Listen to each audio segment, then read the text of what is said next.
Okay, so what I want to do is just, and I can't see everybody on the screen, but has anybody, well, I'm sure most people here have either tried to recruit or know someone that's tried to recruit recently and has probably had issues.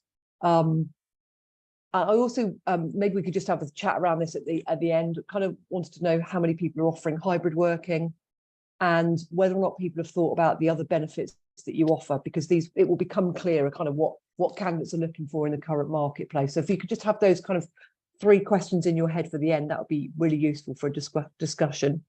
So I thought this was quite an interesting figure. There was a cost of a bad hire. So if you recruit and you get it wrong for whatever reason, so they leave or you have to let them go, the average cost on a £25,000 salary is around just over £30. So that's 30,000 for taking them on. There's an average spend of nearly £5,500 for recruitment, whether that's through an agency or kind of doing it yourselves and absorbing the loss of productivity, and also whilst you're training that new employee. So if the new employee works out, then fantastic, you will as a business recruit those losses for sure. But there is a real risk that if you get it wrong, that it can cost you more than that actually. But I just thought that was quite a sort of sobering thought just to have in there. So I just thought we'd look at ways to recruit. So there's many different ways you can recruit. Obviously, you can do word of mouth. You can do your own website, LinkedIn, social media. You can use Indeed or other online job boards. You can obviously use recruitment agencies, and you can use your own referral schemes where you're perhaps paying a bonus for someone. We pay a £250 bonus to anybody that introduces someone to us. There are terms and conditions attached to that. So they have to be placed and they have to stay within the job within the first sort of 12 weeks. And then the person that referred them will get the £250. I thought I would put in some controversial kind of, I guess, because I'm in the industry and I've been in it for so long and love it, but kind of views on recruitment agencies. And this is stuff that I hear all the time, both from businesses and candidates. Recruiters are expensive, they're pushy, they don't listen, they send CVs for the sake of it, they're ineffective, they aren't experts on my company, recruiters are just out for the commission. They're not necessarily all true. And what I would say is when you're looking to recruit at the moment, you need to be really realistic in what the current marketplace looks like. So I've been in the recruitment industry for over 30 years, as I said. It's like nothing I have ever known ever before. And I have come through the highs and I've come through the lows of recessions. People are moving. So don't get me wrong, the media it's not all doom and gloom out there. And I do think we are quite lucky in this area that we are in a little bit of bubble, that most of the businesses that I talk to, and they tend to be SME businesses, are really busy. Everybody I speak to is kind of flat out. And most people I know have kind of tried to recruit, or they know someone's tried to recruit, whether it be in a bar or, hospitality or events or admin or accounts or whatever it is. So you've got to be realistic and understand what the market is like. You've got to compromise and be flexible. You've got to realize that actually the perfect person isn't out there. And likewise, when we talk to job seekers, the perfect job isn't out there. There's got to be some compromise. The problem you've got is because there is so much choice, if people don't like one particular element of a role or the company or the benefits or the culture, they can afford to say no and they will move on. And I'll give you a classic example. We've got a part-time finance role at the moment for a company in our building in Ringwood. We had that job offer turned down twice last week for different reasons. We've made the job offer to a third candidate today, and I have a very funny feeling it will get turned down again tomorrow. All different reasons. That's a part-time finance role that I actually thought would be quite an easy one to fill.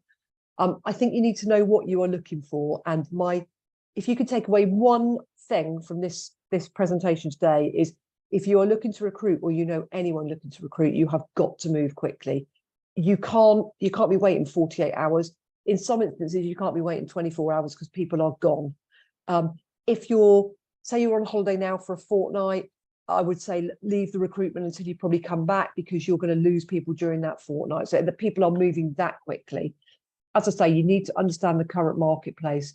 Salaries are starting to go up, but it's not, job seekers are not just looking for roles or turning down roles because of salaries. You know, a lot of it is about hybrid working, and wanting to have that flexibility to work from home. And obviously some businesses can do that and some can't, and that's completely understandable. But it's also about the culture. It's about the vibe that they get. I always say to people, skills can be taught, but culture fit cannot. Now, there's a bit of a caveat with that. Obviously, if you're looking for I don't know, a brain surgeon or a skilled accountant or something that needs specific skills, it's slightly different. But if it's a role where you can teach the skills, but you've got someone that fits your culture and it's not going to be a bad fit, then that's you're half the way there. Be responsive. Your brand is everything. It doesn't matter how big you are. Some of the stuff that we get from candidates, or one of the biggest complaints we get, is that candidates don't hear back when they apply for jobs, whether that's through agencies or whether it's direct. And it's no excuse for it, really. You know, we go, there's only 2 of us in the office. We go back to everybody with a personalized message. It's not, you know, if you haven't heard within 48 hours. And people remember that. It's the biggest thing that we get complimented on. So, you know, you need to be responsive. If you don't respond, people will start bad-mouthing your brand. You can't afford that in this current marketplace.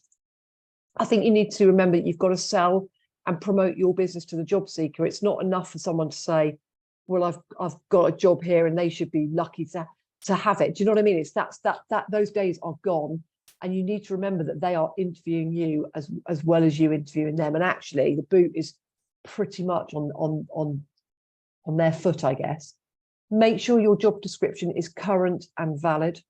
Make sure that your advert that you put out, whether it's through an agency, and if you use someone like us, we will advise you on this. But if you're putting an advert out yourselves, obviously don't fall foul of any HR laws, but you need to make it honest, because if it's in the office and it's 8 till 6, Monday to Friday, then you need to put that on there, because if it's going to put people off, you might as well put them off right at the beginning and not waste your time or their time.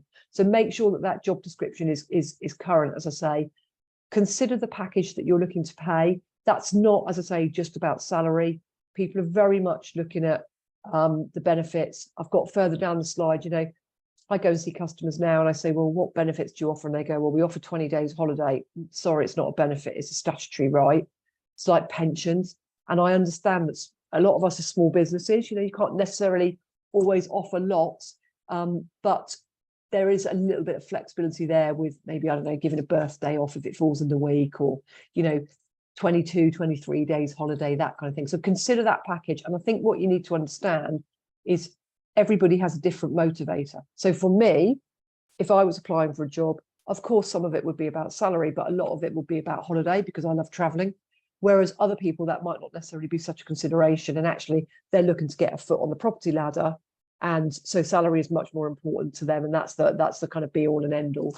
And my other advice would be, obviously, because I'm in recruitment, would be to get some expert support, because it takes a lot of time. And I'm sure any of you that have tried to recruit directly, whether you've used Indeed or whatever it is, you will get inundated with CVs that perhaps aren't relevant. That takes a long time to sift through that. And that, I think, is sometimes the bits that businesses don't necessarily always value about recruiters, is that we take that headache away from you, or we should. I think you can't see the top of the screen, I don't think, but the benefits of kind of using an agency via doing it yourself, I would say, if you're going to use an agency, do your homework. So ask around, ask if anybody's used an agency that are good, ask about the ones that aren't so good, because believe you me, and it pains me to say this, there are some dreadful agencies out there, and we've all heard the horror stories. We get likened to estate agents all the time. I would like to think that we kind of punch above our weight a little bit. And I think for us, it's about old-fashioned customer services. Look at Google reviews, look at their testimonials. You know, how do they interact with you? What do their candidates say about them? Because that's just as important. I always say to people, we've got 2 business streams. We've got our clients that pay us the money and pay us the fee, and that's really, really important. And without businesses, we don't have a business. But equally, if we don't have the people and we don't look after them, then you're not going to go anywhere. And I think sometimes agencies forget that. It should save you time using an agency. If it doesn't, then you're using the wrong agency. Time obviously is money. And a good agency will build an understanding of your business and culture as well as the job. Because like I say, yes, you're recruiting for skills and for the job, but actually what you really want to do is an agency to get under the skin of your culture fairly quickly, And so for me, if it's a new client, we always like to go out and visit them to know exactly where you are for a health and safety point of view, to kind of look at the premises, but also to really get that feel. That does take time to build that understanding and relationship, obviously. But we're kind of in it for the long term. We're not here just for clients to kind of use us once and think, oh God, you know, they were useless, we're not using them again. I would say if you're looking to recruit and you are looking to perhaps use an agency, then you need to be prepared to put an hour or so aside to start off with, because if they're a decent agency, they're going to want to ask you these questions. And if you don't have the time, and we have clients that ring and go, well, why do you want to know that for? It's all in the job spec. Well, then we're not the right agency for you. And this is stuff that you don't have to use an agency, obviously. If you're doing this yourself, you need to put that time aside to be able to go through the CVs properly and respond to them and make time for interviewing. And I know it sounds ridiculous, but you don't expect a candidate to turn up late for an interview. So you shouldn't be running late for the interview either.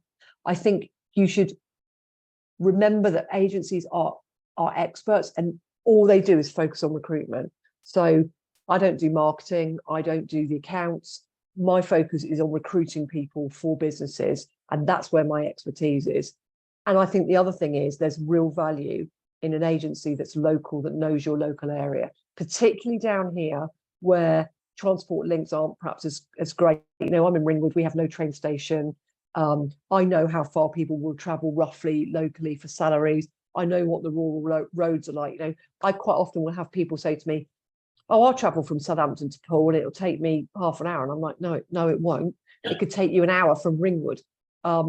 And people will quite often argue with me, but I'm like, look, I'm born and bred in this area. You know, I know what works. And what will happen is they'll say they'll do it. And then you'll get to November when it's chucking it down with rain and frosty and dark and horrible.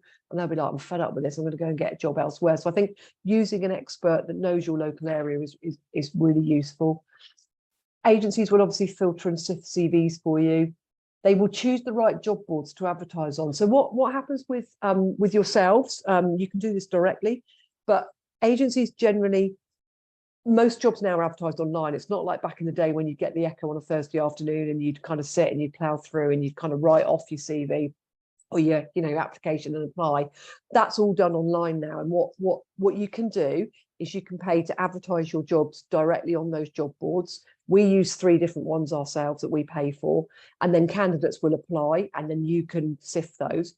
But what a lot of people don't realise, both whether you're a business or whether you're a job seeker, is that what agencies do is pay to CV search. So we pay for the adverts, but we don't just sit and wait for people to react.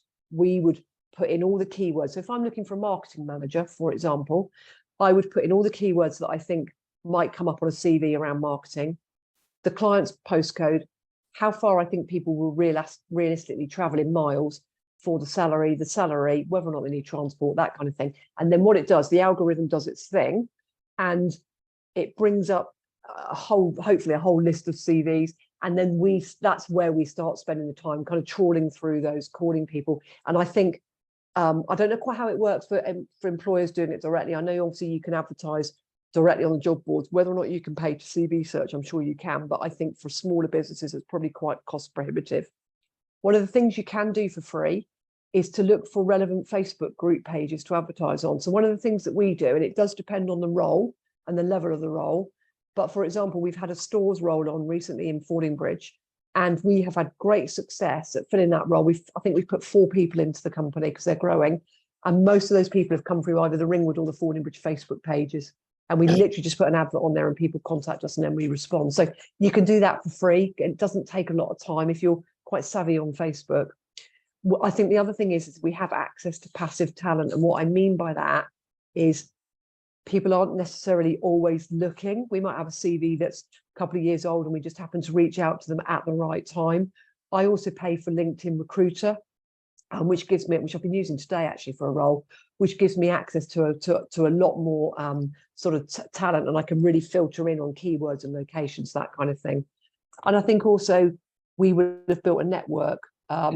So for me on LinkedIn, any of you that follow me on LinkedIn, you'll know that my jobs get shared quite regularly by my contacts, and people will refer people to us, which is great. And so we pay to CV search. And we kind of don't give up. We kind of become almost like stalkers. And I know that sounds terrible, but particularly with candidates at the moment, we're having to ring people 3-4 times. We're leaving messages, we're following up with an email, we're WhatsApping, we're LinkedIn, we're texting them. You get to a point where you're like, actually, they're not going to ring back. We have to move on to the next person. But if we take a job and we're struggling, we will be very honest with the client. We won't ever give up on it. We might come back and say, look, we're really struggling. You perhaps need to open it up and look elsewhere. But we will continue looking through that time. As I say, why would you use us? And this wasn't really supposed to be a pitch about me. And I hope it hasn't really kind of come across that. And I say we're local. We're very honest. If we're not the right agency for a client, we will tell them. We are professional, but we like to make it fun because work is hard enough as it is. We like to build a long-term relationship with our clients. As I say, it's old-fashioned customer service. For me, if you as a business have to chase us for whatever it is, or a candidate has to chase us, we've done something wrong. As I say, we don't give up and we're boutique. Every client matters to us. And finally, you may not be able to see this, and I'm happy to share this presentation via the New Forest Business Partnership, but this just outlines the sort of 7-step process that we go through when we take a job. So it's all about going and understanding a client's needs and building that knowledge, advertising the role. If we take on board a new client, we will quite often draft an advert and run it past the client for their approval, because it's really important that we get the client's tone into that advert and that we make it really, really honest. We then do the shortlisting. We don't put everybody forward for jobs that apply. We've had a job recently where actually we've had a really, really good response. And we've arranged second interviews within 3 days of posting the advert because the clients listened and moved really, really quickly. But we do that shortlisting for you. We present the candidate. We arrange the client interviews. We do a pre-interview via video before they get to interview stage with you. We have had instances, it doesn't happen very often, but we have had instances where we normally try and do it a couple of days before, where we've pulled the interview with the client because we've done the video interview and we're kind of like, they're not right. I had one last year for a receptionist role for solicitors in Bournemouth, and the lady wasn't on time for the video call. So I was like, okay. I'd clearly got her out of bed when I rang her. So I was like, okay, she's overslept. It's not ideal, but I live with it. She came online. She hadn't done any research. She didn't know anything about the company. And yeah, she was out of work. And I kind of quickly realized actually why she was out of work. How she'd slipped through my telephone interview, I don't know. But when I saw her on the screen, I was like, there is absolutely no way you can go and be a receptionist in a solicitor's office. So we pulled the interview.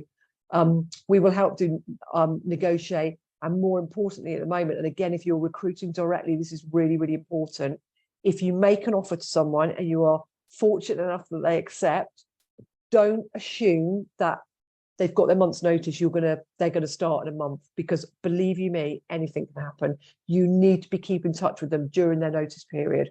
Now, what you don't want to do is turn into that stalker and be ringing them every week, obviously.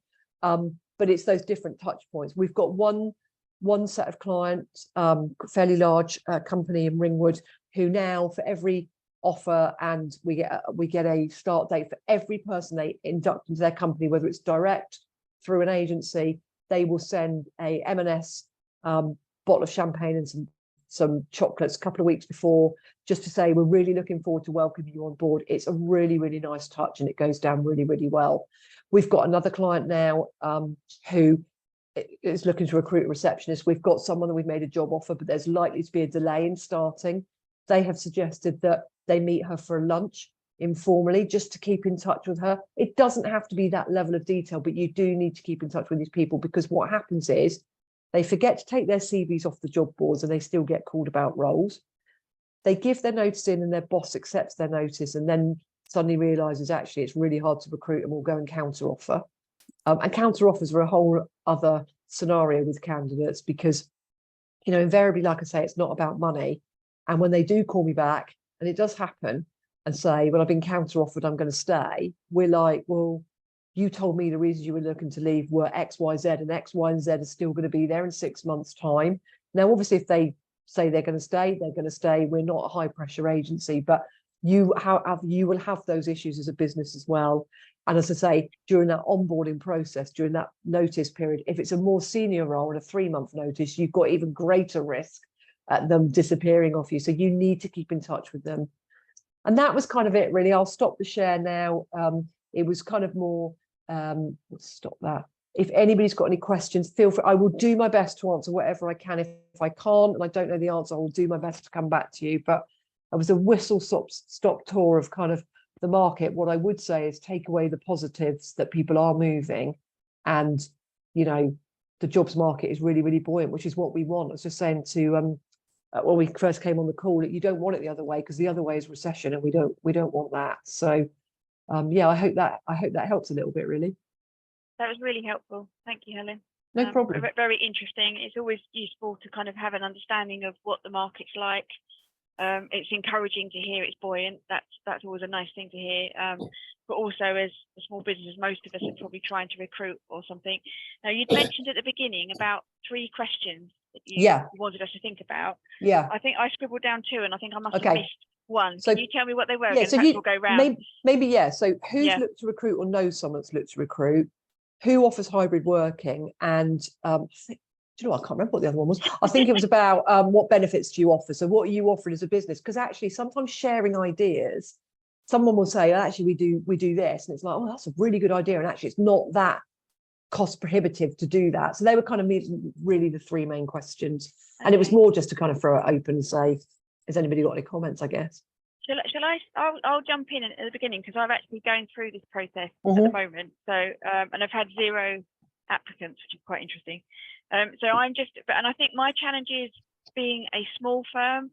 There needs to be really compelling reasons why people might leave a bigger firm, to come to me. So I'm sort of conscious of that. Yeah, so it's it's very interesting for me hearing a lot about those things in terms of. So yeah, not really successful on that point at the moment. However, I'm kind of getting a few word of mouth kind of inquiries from people who might not be particularly 100% suitable. But I said, send me a CV, I'll have a look, and we'll have a chat anyway. That side of it. It is a hybrid role. My clients are all over the country, so it doesn't matter. We can service people, remotely, and so long as we've got the right setup. Do they need to be able to come into the office? Do they need to be sort of fairly locally based, or could you recruit from anywhere?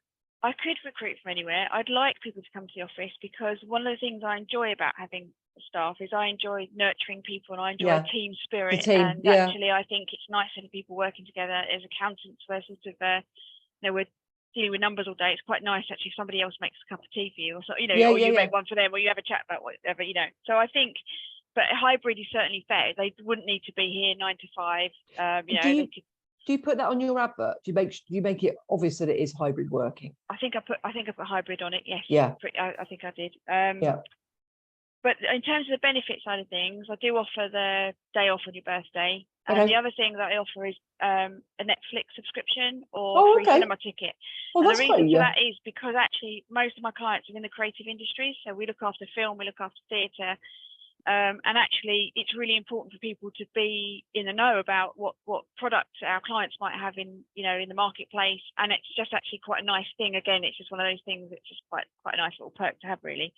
So that's sort of in my offering, as it were. But I do think the message that hasn't got out clear enough is how different this is from a sort of normal practice. Yeah, and I think maybe, and if you wanted to, I can look at it for you just for free of charge, just through this, is if you wanted to send across your advert, then I can have a look at it, and we can perhaps have a chat, and I won't charge anything for that, because I think sometimes tweaking those ads and making them really quite honest. So for example, I recruited I hate to say this, but I'm not a massive dog person, all right? And I went to see a new client, walked into the office, didn't know there was going to be a dog there. Dog jumped up at me. I was like, oh my God. And I said to her, if someone's allergic to dogs or they don't like dogs, this is not the right company for them, is it? She was like, no. I was like, right, we need to put that in the advert, because if it's going to put them off, let's put them off right now, So I think sometimes the tone of voice and that, honestly, but if you want to do that, just drop me an email. I've got no issue with that. Thank you. That's really kind. It was interesting. I was at Accountex last week, a big accountancy convention, which was really geeky, but I absolutely loved it. It was brilliant. But there was a speaker on there. They were talking about this kind of recruitment to talk for at the moment. And one of the points that the speaker made, which was really to your point there, is she said, if be your authentic self when you're recruiting. Yeah. Because if somebody doesn't like you, because not everybody will, it's better to repel people at that point. And like, if it's a dog, if that's a sort of deal breaker for somebody, it's better for people to know that rather than exactly. get into it. And so I think, and that's actually one of the things that I really try and champion as well, that for people that they can bring their whole self. You know, it really is. We really are diverse, inclusive on all, you know, on all of those fronts. I would want, you know, and see the benefit of people bringing their whole self to work and not feeling like they have to keep, you know. You're not alone in not getting any applications. I've got a role on at the moment for an insolvency practitioner, and it's quite a unique role because they've got to be experienced, obviously, but it's a retirement situation and it's succession planning, and there is the opportunity to buy into the business. I have had zero response and I went through it today, and actually I've spoken to my account managers at the job boards because I'm like, what else can I do? And with the job boards, we generally tend to put in the postcode and how far, you know, so then people apply. And the client said to me, well, we would look at people that wants to relocate, which is fine. What generally tends to happen is if you put in an advert, we'll look at relocators, you get inundated and they're not always thought about it. So you tend to waste a lot of time. But on a couple of job boards we use, you can only advertise it like with the postcode, or you could advertise it, for example, saying a geographical area. So you could say it's the Southwest, but unless someone is searching for insolvency roles in the Southwest rather than insolvency roles in Bournemouth, it wouldn't come up. So so there's the sorts of different nuances and stuff, but it's tough. You're not alone. Making sure the algorithms pick you up, but you don't get the net. Yeah, I mean, the other thing is, get a load of rubbish in it, I suppose. Yeah, if you're recruiting for an accountant, for example, the job boards, you need to repeat the word. So the marketing manager, accountant, or whatever it is, that job title, you need to repeat that at least 3 or 4 times in the advert. So, you know, for this accountant's role, you would be, all right, because that's what the algorithms pick up. And the other thing I didn't say, when you are advertising, do not use quirky, weird job titles. You need to use the job title that people will search. I think most people would do that. Sometimes the creative industries, you know, can put in some really geeky titles, and you're like, well, no one's going to search for that, you know. Yeah, it's true. Yeah, thank you. That's really helpful. Thank you. So, has anybody else been recruiting at the moment? To Helen's first question, David. Yeah. So, yeah, I'm sorry to jump in there. We've recruited for two receptionists actually in over at our New Milton clinic, and used an agency. There's quite a lot of negotiation you've got to do up from the outset with their commission rates, and they seem to be brave. And it feels like they're charging like a wounded rhino, but they are open to negotiation. But they some of them have been a little bit pushy. Actually, this is an outfit in Bournemouth that were a bit too in your face. So it is working, but they are without their challenges. Yeah, what I would say, how we work, we probably because the market is so busy, we are with new customers particularly, we are being really, really specific because we're a small agency. There's only 2 of us, all right? So we can't possibly fill everything. And what we won't do is waste loads of time. And so with new customers, we would say, so Christopher, if you can, I know we've spoken in the past, if you came to us and said, look, I'm looking for someone, I would only take that on if the client was prepared to give us a couple of weeks exclusivity to allow us to do the time to do the job properly, to pay full fee and to be paying the going rate and know what the market's like and move. And the problem you've got is sometimes clients think, oh, I'll go out to 3 or 4 agencies because then that'll spread my net. It doesn't. What it does is absolutely dilutes, because ultimately, and this is the wrong way of putting it, but we're kind of all got fishing out the same pool of people. If we're using the job boards, there may well be people that we've got on our database, or people that I know that I think, well, yeah, they might know someone. But otherwise, what happens is those candidates get called, you know, they're getting 20, 30 calls a day. So I think that might be why you've had some issues with some of the sort of negotiations and stuff. But I'm glad that it's potentially working. So far, touch wood, it's been good. Good. And then just moving on to the benefits. I mean, we try and do the standard ones: pension, company health scheme, you know, the annual leave, and then try and do fun things like a Fizz Friday, you know, if it's someone's birthday or any excuse to open a bottle of Carver or something on Friday lunchtime, just because it motivates the team. You know, we'll celebrate something. Good week. And So this Friday works very well, actually. Do you know what? And I think that's really important. So I think if you're going to advertise, my advice would be always advertise with salary. All right. We have certain clients that will not let us advertise salaries. We have to put, depending on experience or DOE, you physically, is a proven fact from the job boards, you get less response, and it just wastes a lot of time. All right. So if you can advertise salary, I understand sometimes there's internal reasons why you can't. I would always put the hours on, whether it's hybrid.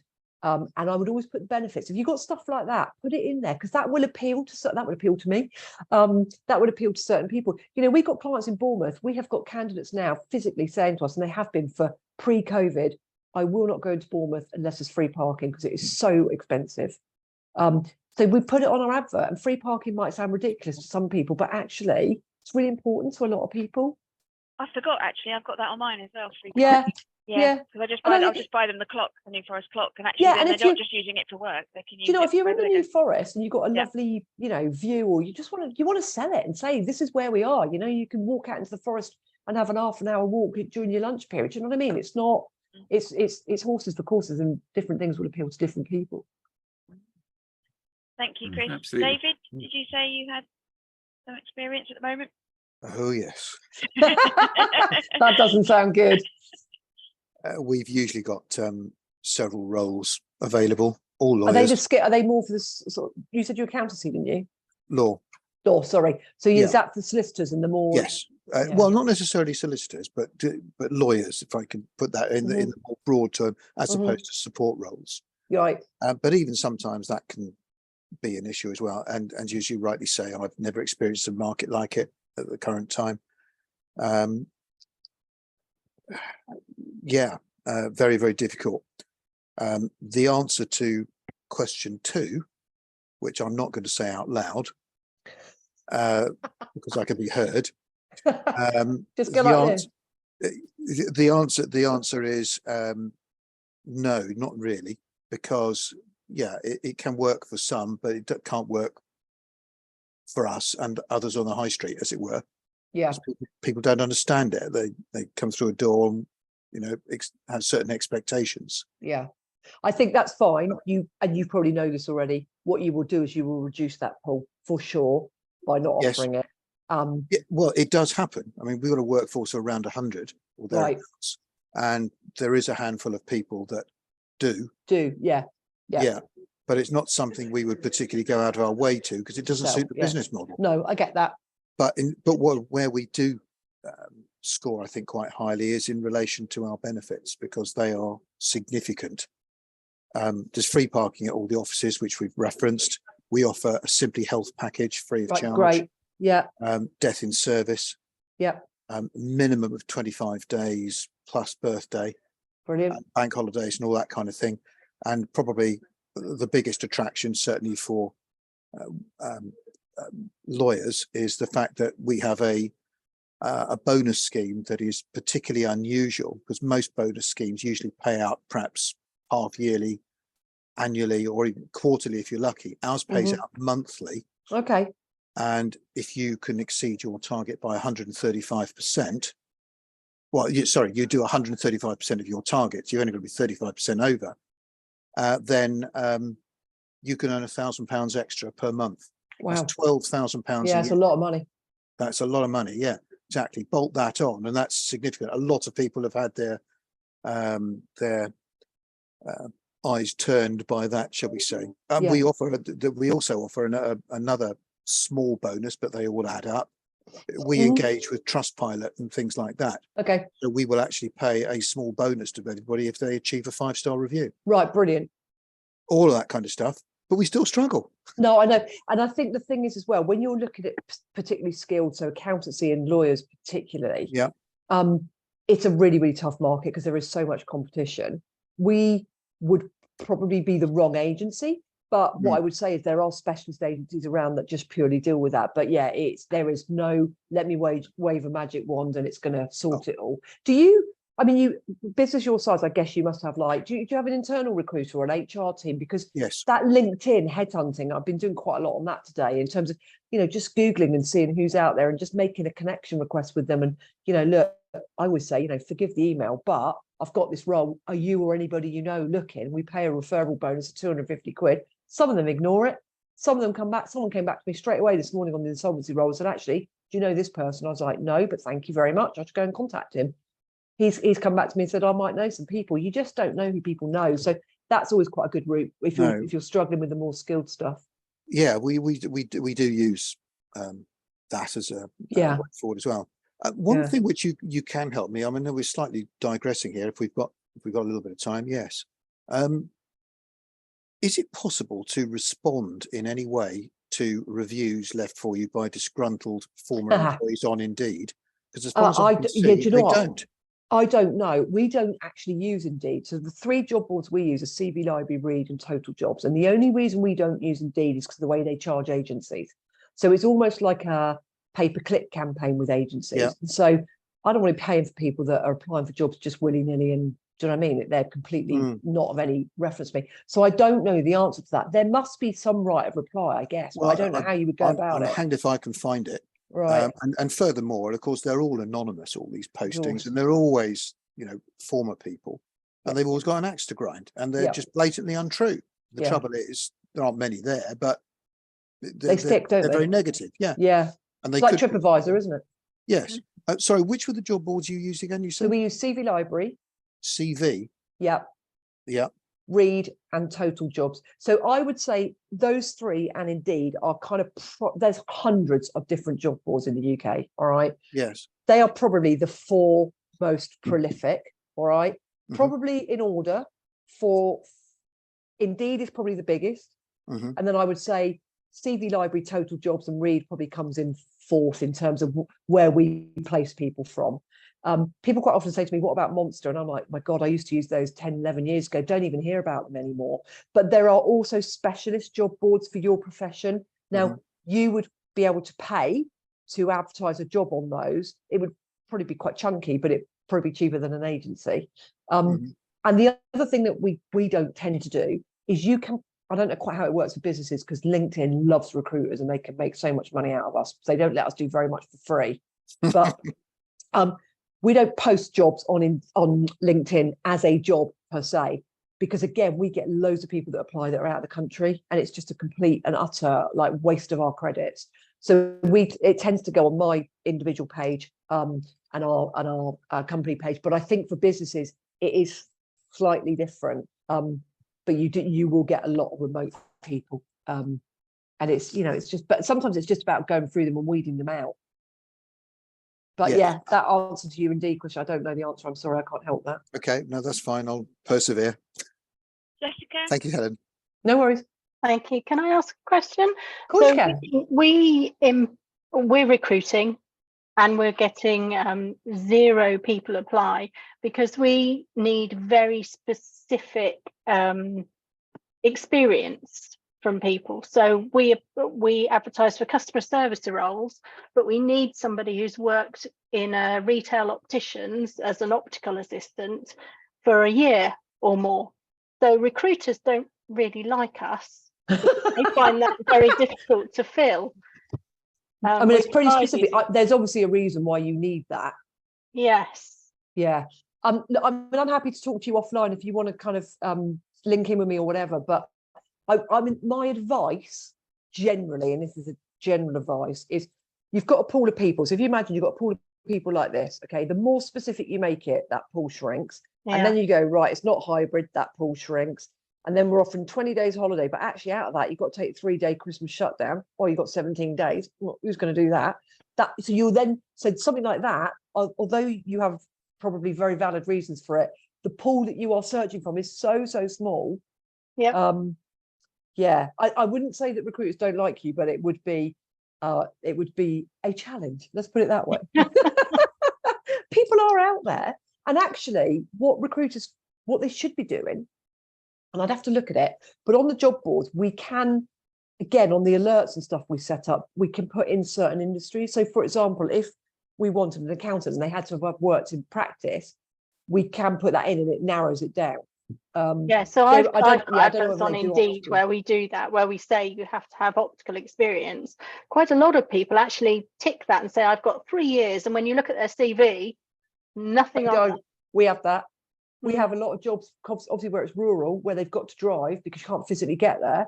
And so we will make it really clear on the advert, you must drive and have your own transport. And it'll be one of the qualifying questions and they'll tick no and they'll still apply. And you're like, you can't get there. Yeah. So yeah, I feel your pain. Thank you. No worries. Anybody I was else? just Andy, asking, over to you. sorry, could I just a quick one?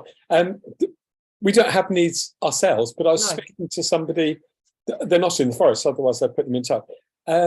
They are a retailer and are having terrible trouble just finding somebody that's quite a decent salary.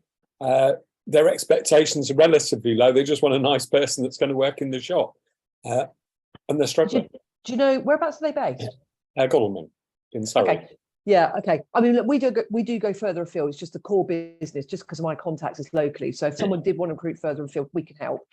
I think that retail, you know, they've probably tried this, the old-fashioned sticking the advert in the window, and those Facebook groups are quite good for stuff like that, where you're putting an advert on a local Facebook page, because then people will see it and tag other people. But I think the difficulties with retail and hospitality is, you know what it's like, it's the hours. And unfortunately, we're all of a certain generations, let's say, that, you know, I cut my teeth working. I mean, okay, didn't work Sundays because shops weren't open, but, you know, I worked in retail and I did all the hours I could when I was a student because I wanted to earn the money. But kids, that's not right, is it? But people don't necessarily want to do those hours anymore. And I think that may well be. But again, I'm happy to have a conversation. If you want to put them in touch with me and I can just give them some pointers, they don't have to use us. I can just give them some tips. Thank you. Yeah, no, I'd love to. Yeah, thank you. Yeah, if you connect with me, Andy, on LinkedIn, Okay. or the New Forest Business Partnership can share my details, then yeah, absolutely, I will. I'll do some LinkedIn. Thank you, and Yeah. happily connect the two of you. Thank you. Just one aside is that I work out of our Hursley Centre, and we tend not to have trouble, nor do the people there recruiting, because we've got a brewery on site. Oh, there you go. See, massive plus point. Can I come and visit you? Of course, yeah. we get New Forest and Godalming together in a central location, just where there happens to be a beer. Perfect. Caroline would have no trouble recruiting with those alpacas. Well, exactly. I think that would be a massive draw. Anybody? I would just say, look, just take the positives. You know, we've been going. So Spire Jobs is 11 years old. Our end of year was April. We've had our best year ever. We were 29% up on last year. It's bloody hard work, don't get me wrong, and we are really working for the money. But there are people out there, and it just shows people will move for the right opportunity. That's not good enough for David, though. He wants 35%. Yeah. But don't listen to all the doom and gloom in the press, because it's not all, you know, it's hard. It is hard, but there are people moving. It is flexible, Andy, as well. You don't have to do 35% more. You can still earn if it's over 100. I would certainly use the term cut your teeth. I cut my teeth working for Yellow Pages, and there was a boss there. I mean, it was a brutal place to work as a salesperson. Yes. And we had a boss there, and everybody worked to targets, and did one particular campaign, and he asked everybody what they did, and he'd really worked people to the bone, and they're going in, you know, heads had low. And what he'd done, he told us the wrong figure, so we were actually doing double what we thought. So you go in and say, I've done, you know, 20% over. He said, no, you haven't. You've done 40% over. I've done 50%. No, you've doubled what, which is an interesting bit of motivation, which I'm not 100% sure they get away with these days. Reverse psychology, I guess. Yeah. Brilliant. I love that. Anything else, Caroline? Was there anything from you?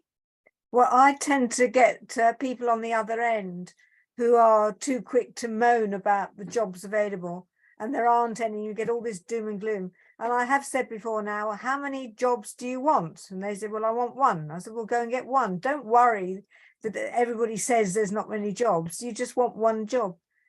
But I'm interested in Elon Musk today telling people to stop the bullshit and get back to work. Yeah. I'm all for that. I mean, just very quickly, there are loads of, I'm surprised nobody's asked me it today, but people quite often will say to me when I'm out networking, why is there such a shortage of people? Why is it so hard to recruit? And there's not just one answer. It's, you know, there's such a myriad of, you know, people have gone part-time, people have set up their own businesses, people have retired early, we haven't got Europeans coming over, you know, people have got ill health, people are caring for I don't know, grandchildren or their elderly parents. It's a whole mix, and the economy is actually quite buoyant here. So there is no one answer. But yeah, my personal view, and it's probably quite controversial, is there's no real reason in this area for anybody to be kind of out of work. But I'm not. Yeah, let's not get into that. Well, we are at the top of the hour, so I think we will draw this to a close. But Helen, thank you. That was really interesting. Certainly, from a personal point of view, and I'm sure everybody here took something away from that presentation. So thank you for giving up your time today and not sharing that at all. with Thank us you, and all your pearls of wisdom. And thank you everybody for joining. It's lovely to meet you on. I think it'll be me again next week, likely, but hopefully then won't be long, and then Matthew will be at full speed ahead. So Lovely. you won't have to put up with me too much longer. Anyway, thanks again, everybody. Take care. Good evening. Bye. Bye. Bye.